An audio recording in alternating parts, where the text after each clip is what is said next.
Hello friends, welcome back to my YouTube channel study for the competitive exam. तो हमने last class में जो 10th class का chapter start किया है इलेक्ट्रिसिटी, चैप्टर 12 एनसीईआरटी बुक का। तो इसमें हमने जो लास्ट टॉपिक किया था इलेक्ट्रिक चार्ज। अब आज का टॉपिक हम करेंगे जो है इलेक्ट्रिसिटी में पोटेंशियल डिफरेंस। ठीक है, तो हम स्टेप बाय स्टेप जो टॉपिक वाइज जो है इस चैप्टर को कंप्लीट स्टडी करेंगे, बिकॉज ऑफ जो हमारा जो बोर्ड का एग्जाम स्टार्ट होने वाले हैं उसके पॉइंट ऑफ व्यू से बहुत इंपॉर्टेंट है। तो स्टार्ट करते हैं हम। तो देखो, हमारा जो है पहले पोटेंशियल डिफरेंस के कॉन्सेप्ट को पढ़ने से पहले हमें ध्यान में रखना है कि जो हम इलेक्ट्रिसिटी का चैप्टर पढ़ रहे हैं, तो इसमें जो है इलेक्ट्रिक जो करंट है किस किस मतलब सब्सटेंस से जो है पास आउट कर सकता है। जैसे कि हमारा है दो तरह के होते हैं, कंडक्टर होता है, एक इंसुलेटर होता है। तो अब हमारे कंडक्टर्स कौन से होते हैं? देखो, conductor those substance through which electricity can flow are called conductor. वो सब्सटेंस जिसमें से इलेक्ट्रिसिटी पास हो सकती है उसे हम कहते हैं कंडक्टर। ठीक है, गुड कंडक्टर भी हो सकते हैं, जैसे सिल्वर, कॉपर, आयरन। ये सब जो है बहुत सारे जो एलिमेंट होते हैं, मेटल्स जो होते हैं जितने भी, उनमें से जो है इलेक्ट्रिसिटी पास हो सकती है, इसीलिए हम उन्हें क्या कहते हैं? कंडक्टर। अब द प्रेजेंस ऑफ, अब देखो ये जो कोई भी मेटल है, कोई भी सब्सटेंस जो होता है वो कंडक्टर होता कैसे है? तो देखो कैसे, the presence of free electron. ठीक है, the presence of free electron in a substance में इट इज अ कंडक्टर। किसी सब्सटेंस के अंदर जब फ्री इलेक्ट्रॉन पाए जाते हैं तब कोई भी जो सब्सटेंस है हमारा क्या होता है? कंडक्टर होता है। ठीक है, क्लियर हुआ कंडक्टर का पॉइंट। नेक्स्ट हमारा इंसुलेटर। अब देखो इंसुलेटर क्या होता है? दो substances through which electricity can not flow. अब कोई सब्सटेंस जिसमें से इलेक्ट्रिसिटी पास नहीं हो सकती है उसे हम क्या कहते हैं? Insulator. Like that plastic, dry wood, cotton et cetera. तो ये जैसे हमारे प्लास्टिक है, प्लास्टिक हमारा नॉन मेटल की तरह ही होता है, तो इसमें से जो है हमारी इलेक्ट्रिसिटी पास नहीं हो सकती क्योंकि ये बैड कंडक्टर है, मीन्स क्या ये इंसुलेटर है। ड्राईवुड, कॉटन, ठीक है। अभी देखो वहां पर तो फ्री इलेक्ट्रॉन पाए जाते थे, इसलिए कोई भी सब्सटेंस है जो कंडक्टर होता है। अब यहाँ पर जो है इंसुलेटर कैसे होता है? The electron present in the insulator, जो इंसुलेटर के अंदर इलेक्ट्रॉन पाए जाते हैं वो जो है strongly held by the nuclear. ठीक है, वो जो इलेक्ट्रॉन होते हैं इसके न्यूक्लियर द्वारा स्ट्रांगली बाउंड होते हैं। ठीक है, of their atom. So there are no free electron in insulator. इसीलिए इंसुलेटर जो सब्सटेंसेस होते हैं उसके अंदर फ्री इलेक्ट्रॉन नहीं पाए जाते, इसीलिए उन्हें हम इंसुलेटर की फॉर्म में रखते हैं। ठीक है, तो क्लियर हुआ हमारा कंडक्टर एंड इंसुलेटर। अब उसके बाद आता है इलेक्ट्रिसिटी, जो कि हमारा टॉपिक है। अब देखो इलेक्ट्रिसिटी जो कि कितने टाइप की होती है? इलेक्ट्रिसिटी कितने टाइप की होती है? 2 टाइप्स। देखो इलेक्ट्रिसिटी कितने तरह की होती है? 2 टाइप्स होती है। फर्स्ट होती है हमारी स्टैटिक इलेक्ट्रिसिटी और सेकंड होती है हमारी करंट इलेक्ट्रिसिटी। अब देखो स्टैटिक का मीनिंग क्या होता है? स्टैटिक मीन्स कांस्टेंट फॉर्म, एक स्थिर फॉर्म में होती है। तो वो कैसे होती है? Electric charge remains at rest. ठीक है, स्टैटिक इलेक्ट्रिसिटी में जो इलेक्ट्रॉन होते हैं वो बिल्कुल किसकी फॉर्म में होते हैं? कांस्टेंट फॉर्म में होते हैं। दे डू नॉट मूव, वो मूव नहीं करते हैं।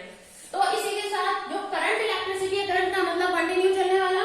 तो देखो करंट इलेक्ट्रिसिटी में क्या होता है? Electron charge, electric charge are in the motion. Electric charge हमेशा जो किसमें होता है? मोशन में होता है। जैसे कि हमारे होम, ठीक है, और होम भी यूज करंट इलेक्ट्रिसिटी। अब जो हम घरों में अपनी इलेक्ट्रिसिटी यूज करते हैं वो क्या होती है? हमारी करंट इलेक्ट्रिसिटी। जो इलेक्ट्रिसिटी हम घरों में यूज करते हैं वो हमारी कौन सी होती है? Current electricity. ठीक है, अब यहाँ देखो स्टैटिक और करंट। अब देखो स्टैटिक इलेक्ट्रिसिटी का एग्जाम्पल क्या हो सकते हैं? अब देखो स्टैटिक इलेक्ट्रिसिटी जिसमें हमारे जो है चार्जेस होते हैं, इलेक्ट्रिक चार्ज जो कांस्टेंट फॉर्म में होते हैं। तो देखो एग्जाम्पल में क्या है स्टैटिक इलेक्ट्रिसिटी के? जैसे ग्लास रोड। अब मैंने लास्ट क्लास में आपको पढ़ाया था इलेक्ट्रिक चार्ज के फॉर्म में, तो उसमें आपको बताया था इलेक्ट्रिक चार्ज कैसे मतलब किस तरह से होते हैं। तो अब मैंने उसमें बताया था आपको ग्लास रोड और एबेनॉइड रोड के बारे में। अब ग्लास रोड को जब सिल्क क्लॉथ से,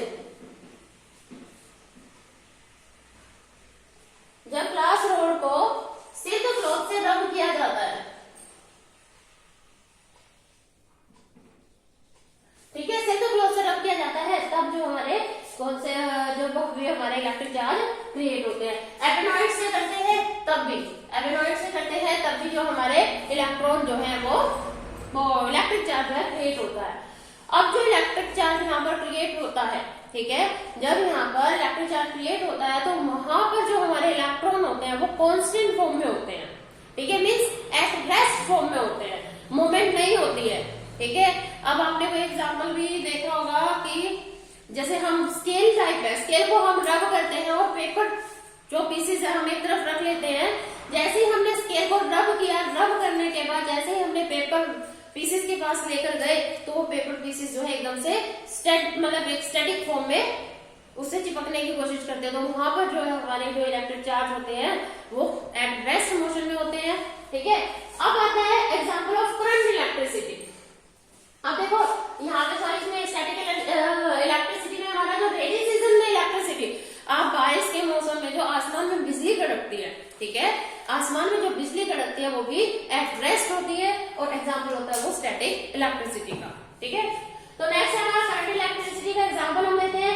अब देखो वो इलेक्ट्रिसिटी जो हम घरों में यूज करते हैं, ठीक है, वो इलेक्ट्रिसिटी जो हम घरों में यूज करते हैं फैन के लिए, फ्रिज के लिए, एसी के लिए और बहुत सारे अप्लायंसेस है, लाइट, ट्यूबलाइट वगैरह के लिए जो हम यूज करते हैं वो हमारी कौन सी होती है, करंट इलेक्ट्रिसिटी। इसमें हमारे जो इलेक्ट्रॉन है मूव करते हैं तभी इलेक्ट्रिसिटी प्रोड्यूस होती है, ठीक है।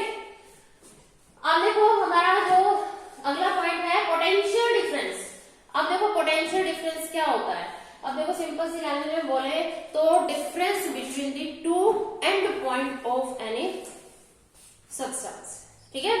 तो देखो the difference, the potential difference between two point in an electric circuit, ठीक है, the difference between two point, the difference between two point in an electric circuit is defined as the amount of work done, amount of work done in moving a unit charge from one point to the other point। देखो अब ये मैंने आपको बताया है electric charge के form में जो है आपको ये डेफिनेशन मैंने लिखकर बताई है आपको।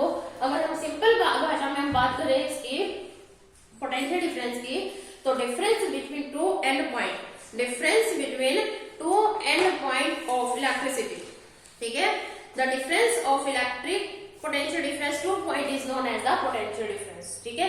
सिंपल दो पॉइंटों के टू एंड पॉइंट का जो डिफरेंस होगा इलेक्ट्रिसिटी का वही आपका पोटेंशियल डिफरेंस होगा।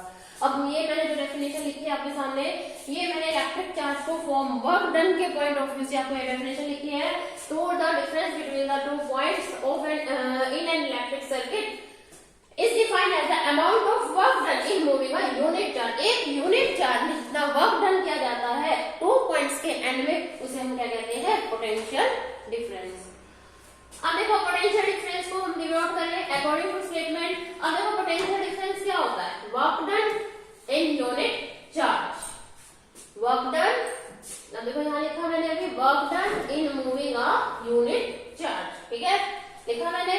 तो अब हमारा फॉर्मूला बन गया potential difference is equal to work done upon में क्वांटिटी ऑफ चार्ज मूव, ठीक है, किसी सब्सटेंस में से क्वांटिटी ऑफ इलेक्ट्रिक चार्ज जो है मूव होते हैं, ठीक है। तो अब हम देखो फॉर्मूला समझ में आ गया कि पोटेंशियल डिफरेंस का फॉर्मूला होता है वर्क डन अपॉन में क्वांटिटी। अगर हम इसे सिंपल फॉर्म में हम देखो पहले इसकी एसआई यूनिट देखो, जो एसआई यूनिट होती है, SI unit of potential, PD का मतलब है पोटेंशियल डिफरेंस, पीडी का मतलब क्या है, पोटेंशियल डिफरेंस। देखो पोटेंशियल डिफरेंस की जो यूनिट होती है वो वोल्ट होती है, जिसे हम V से डिनोट करते हैं, किससे डिनोट करते हैं, V से।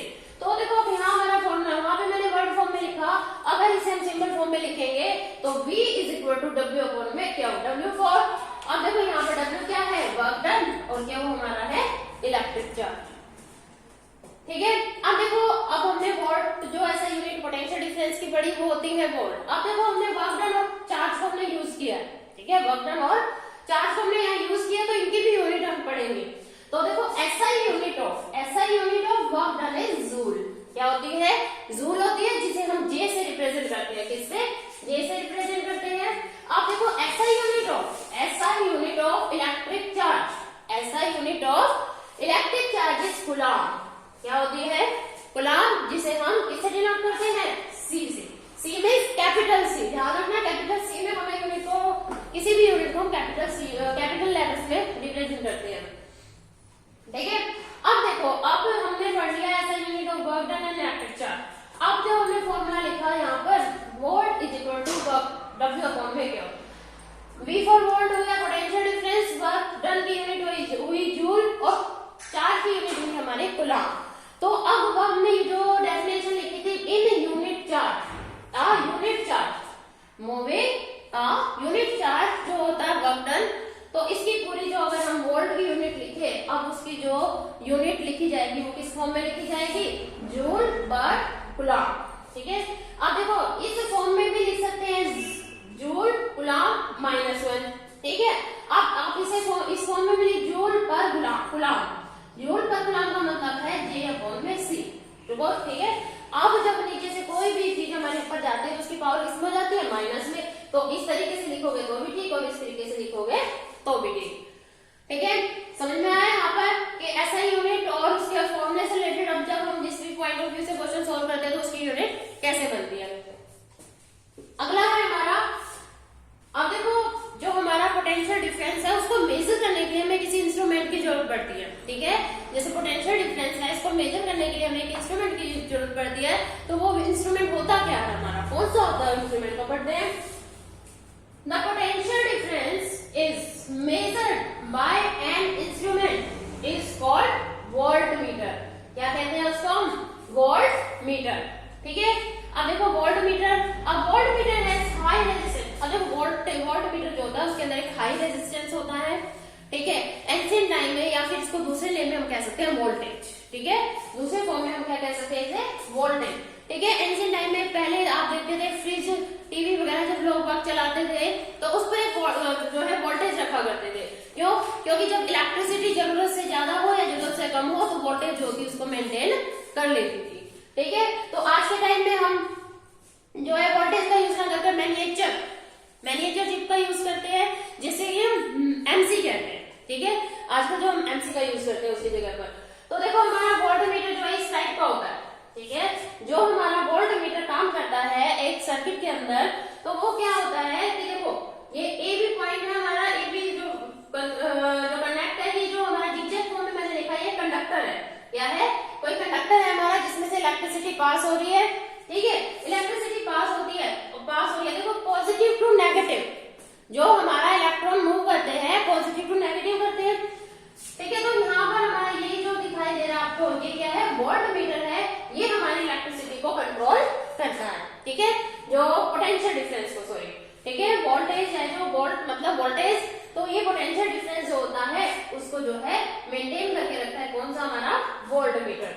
तो समझ में आया। तो देखो voltmeter is connected in parallel series. अब जो वोल्टमीटर होता है हमेशा पैरेलल सीरीज में कंडक्ट होता है, ठीक है, कनेक्ट होता है, ठीक है। तो ध्यान रखना कि हमेशा याद रहे कि जो वोल्टमीटर में जो होता है, voltmeter is connected in parallel series, ठीक है। एक और होती है हमारी सीरीज फॉर्म में, वो हम नेक्स्ट टॉपिक में पढ़ेंगे।